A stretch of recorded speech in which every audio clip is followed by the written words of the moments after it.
جب تک کہ یہ مذاکرات معنی خیز نہ ہو جائے. آپ صحیح کہہ رہے ہیں، لیکن اس جستجو میں کوئی حالات ٹھیک کرنا بھی شامل ہوتا ہے نا. کیا ضرورت تھی چودھری نثار علی صاحب کو الزامات لگانے کی، یا یہ کہ اس وقت کشمیری رہنماؤں کو مدعو کرنے کی، جبکہ گزشتہ مرتبہ بھی اسی نقطے پہ مذاکرات ٹوٹے تھے؟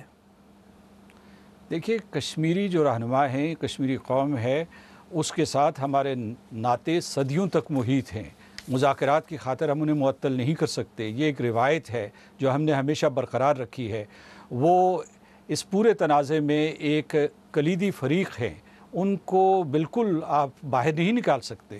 لہٰذا یہ ہماری ایک، آپ اسے مجبوری بھی سمجھیے، ہمارے اوپر ایک فرض بھی عائد ہوتا ہے. آپ خود بھی سفارتکار رہے ہیں، آپ کو پتہ ہے کہ جب مذاکرات ہونے جاتے ہیں تو دونوں طرفوں سے یا دونوں فریقین جو ہیں حالات کو ٹھیک کرتے ہیں. آپ کو لگتا ہے کہ یہ حالات ٹھیک کرنے کی طرف ایک کام تھا؟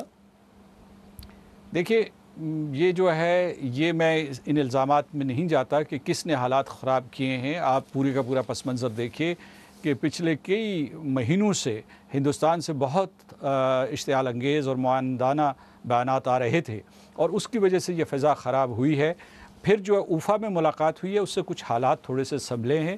ہمیں اس بات پہ اظہار اطمینان کرنا چاہیے کہ نیشنل سیکیورٹی ایڈوائزرز مل رہے ہیں اور ان کا ایجنڈا کھلا ہے، اور وہ ہر موضوع پہ بات کریں گے. اور ہمیں امید کرنی چاہیے کہ یہ مذاکرات معنی خیز ہوں.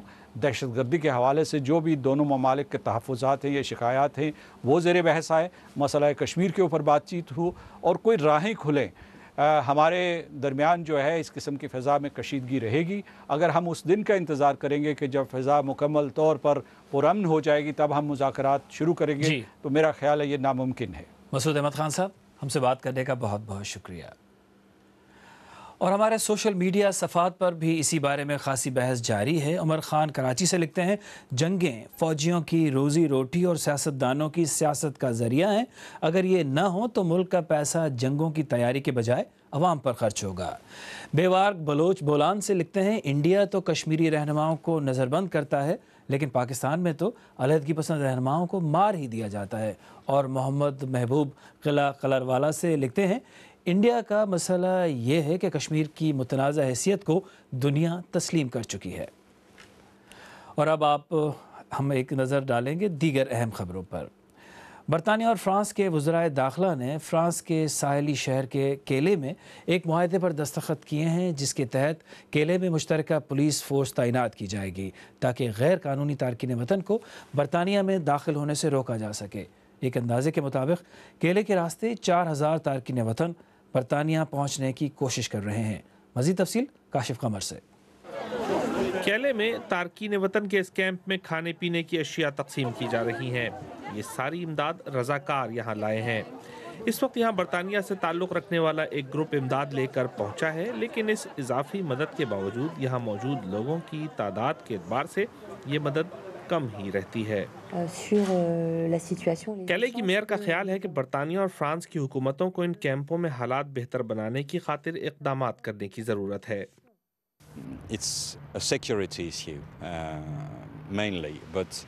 یہ بنیادی طور پر سیکیورٹی کا مسئلہ ہے. ہم امید کرتے ہیں کہ دونوں حکومتیں یہاں سرکاری کیمپ بنانے کے بارے میں سوچیں گی. اب برطانوی حکومت نے اعلان کیا ہے کہ وہ فرانسیسی حکومت کے ساتھ مل کر کیلے میں ایک نیا کمانڈ سینٹر بنائے گی، جس کا مقصد کیلے کے راستے انسانی اسمگلنگ روکنا ہے. کیلے کی بندرگاہ پر اتنی مضبوط باڑ لگا دی گئی ہے کہ جلد ہی تارکین وطن کا یہاں سے نکل کر جانا ناممکن ہو جائے گا. یہاں موجود تارکین وطن کو بھی اس بات کا احساس ہے کہ برطانیہ میں داخل ہونے کا ان کے لیے یہ آخری موقع ہے. تارکین وطن برطانیہ میں داخل ہونے کے لیے بےتاب ہیں، لیکن وہ دونوں حکومتوں کے موقف اور کوششوں سے بھی پوری طرح آگاہ ہیں. اقوام متحدہ کا کہنا ہے کہ یمن کی شورش کے سبب ملک کو قحط کا خطرہ لاحق ہے. ادارے کے مطابق یمن کے بازاروں میں کھانے پینے کی اشیاء کی کمی ہے اور تشدد کی وجہ سے امدادی ایجنسیوں کو متاثرہ علاقوں تک پہنچانے میں دشواری کا سامنا ہے، جس کے سبب تقریباً 1,30,00,000 افراد کو فوری امداد کی ضرورت ہے.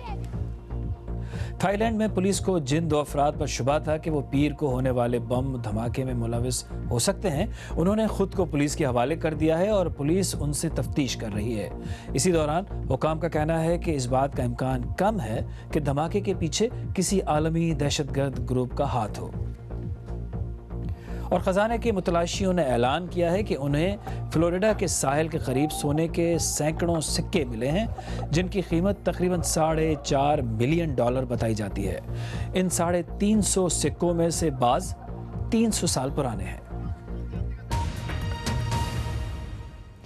بی بی سی اردو کے پروگرام سیربین میں آگے چل کر دیکھیے گا، ہم آپ کو لے چلیں گے کرد علیحدگی پسند PKK کے ایک تربیتی کیمپ میں جہاں بی بی سی کو خصوصی رسائی حاصل ہوئی ہے اور تائیوان کی کمپنی ایسا کاغذ بنا رہی ہے جس میں درخت نہیں بلکہ پتھر استعمال ہو رہے ہیں۔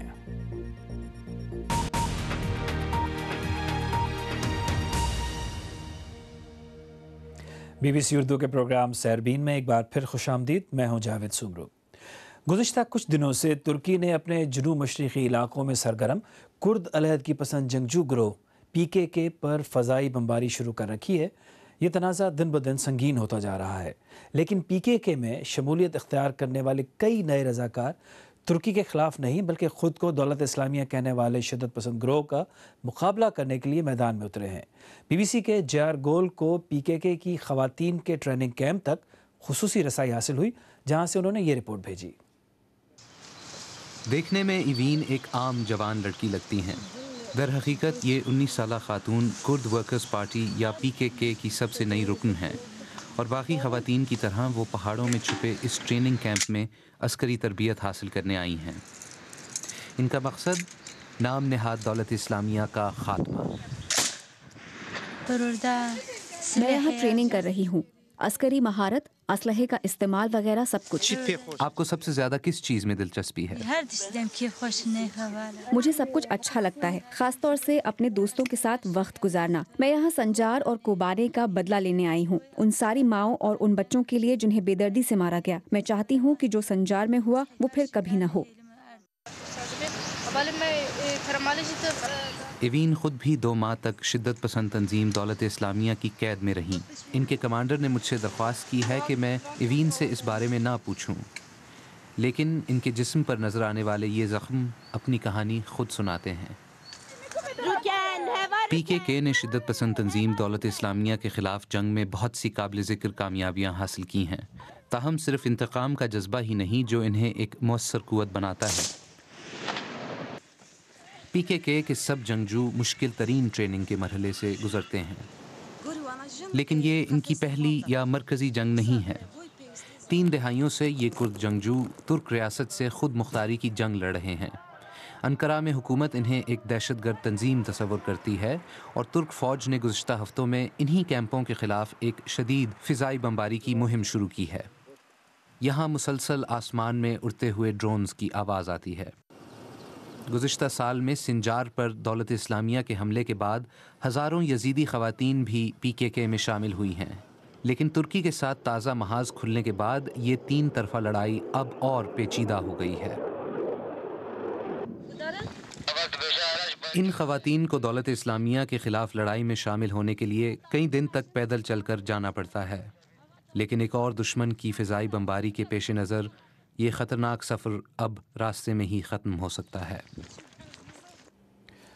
JR گول کی رپورٹ۔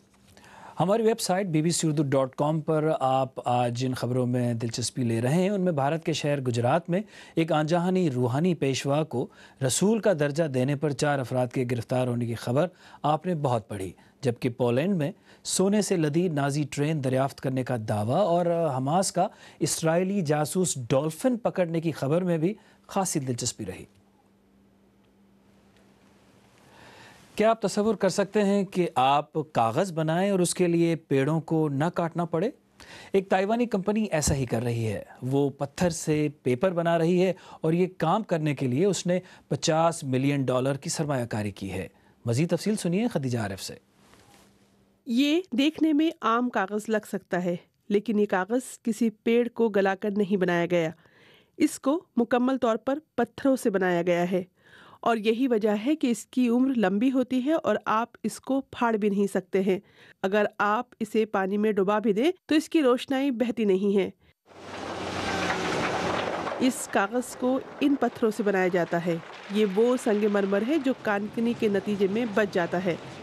ان پتھروں کو پیس کر بہت مہین پاؤڈر بنا لیا جاتا ہے۔